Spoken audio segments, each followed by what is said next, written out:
death, I forbid you leave this house. Did I not? Why shall I pay for you? I am looking for more often than my cows. I only came to see the great doings of the world. I'll show you a great doing in your arson of one of these days. Now get you home, my wife, waiting for your work.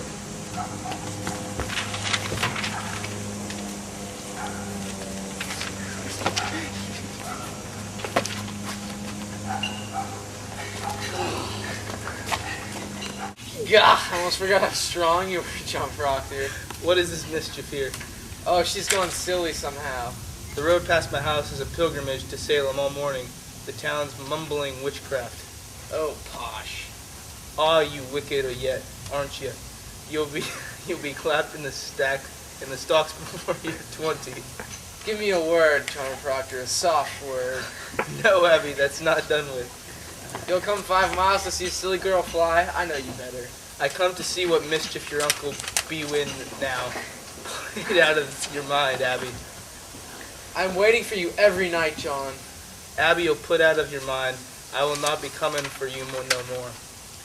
I have something better than hope, I think. You surely be sporting with me. You know me better. I know you clutched my back behind your house and sweated like a stallion whenever I come near. Or did I dream that? Is it me who it's she who put me out. It weren't you. I saw your face when she put me out, and you loved me then, and you love me now. Abby, that's a wild thing to say. A wild thing may not say wild things, but not so wild. I think I've seen you since she put me out. I have seen you nights. I've hardly stepped off my farm in this 7th month. I have a sense for heat, John, and yours has drawn me to my window, and I've seen you looking up, burning in your loneliness. Do you tell me you've never looked up at my window, John? I may have looked up.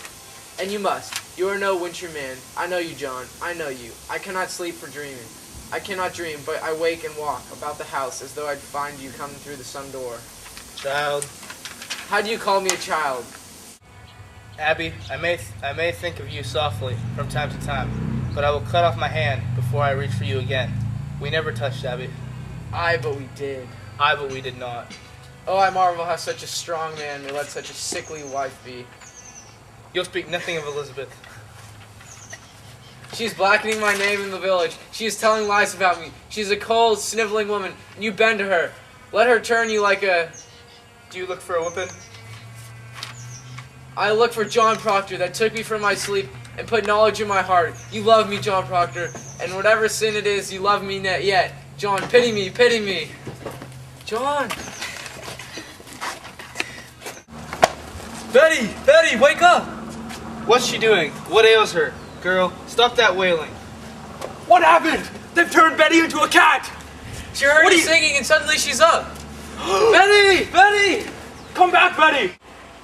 The psalm. She cannot bear to hear the Lord's name. No, God forbid. Mercy, run to the doctor. Tell him what's happened to her. Mark it. Mark it for a sign. Mark it. That is a notorious sign of witchcraft afoot, goody nurse. A prodigious sign. My mother told me that when they could not hear the name of...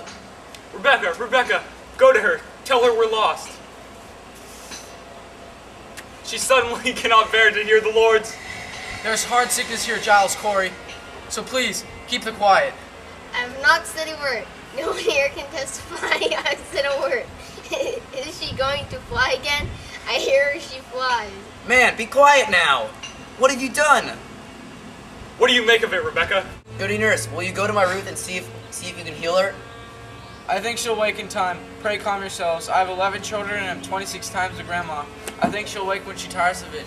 A child's spirit is like a child. You can never catch it by running after it. You must stand still, and for love they will come back. Aye, that's the truth of it, Rebecca. This is no silly season. My Ruth is bewildered, Rebecca. She cannot eat. Perhaps she isn't hungered yet. I hope you are not decided to go in search of loose spirits, Mr. Paris. I heard rumors of it. A wide opinion's running in the parish that the devil is running among us, and I may prove them wrong. Let them come and call them wrong. Did you consult the warden before you did this, miss? He's not coming here to look for devils. Then what's he be coming for? There be children dying, mister. I see none die, and this will not be society to wrap around your head, Mr. Putnam. Did you call a meeting before you? I'm sick and tired of meetings. Cannot a man turn his head without calling a meeting? He may turn his head, but not to hell. Pray, John, be calm. I think you best send Reverend Hale back as soon as he comes.